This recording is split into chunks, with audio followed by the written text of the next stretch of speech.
आमची शिप आज अँकर टाकणार आहे. चला तुम्हाला पण एक्सपिरियन्स करवतो. आज कॅप्टनने अँकर टाकायला मला बोलवलं आहे. आपण आता फॉरवर्ड स्टेशनला जाऊ. अँकर पोझिशनवर पोहोचण्याआधी अँकरला पाण्याच्या लेवलपर्यंत लोअर केलं जातं. त्यानंतर बोसन गिअर काढून टाकतो आणि ब्रेक लावतो. आता पूर्ण लोड ब्रेकवरती असतो. हे आहे अँकर वॉश, ज्याचा वापर चेनवरची माती धुवून टाकण्यासाठी होतो.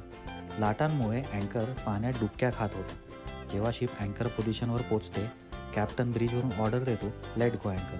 मग बोसन ब्रेक खोलतो आणि त्या लोडमुळे फुल फोर्सने अँकर चेन पाण्यात जाते. थोड्या वेळाने चेनची स्पीड जेव्हा कमी होते तेव्हा चेक करावं लागतं की किती चेन पाण्यात गेली आहे आणि त्या हिशोबाने ॲडजस्ट करावी लागते. जेव्हा चेनवरती लोड येतो तेव्हा समजून येतं की अँकरने सी बेड पकडला आहे. चला, शिपने अँकर तर टाकला आहे. आपण भेटू नेक्स्ट व्लॉगमध्ये. तोपर्यंत काळजी घ्या. Bye bye.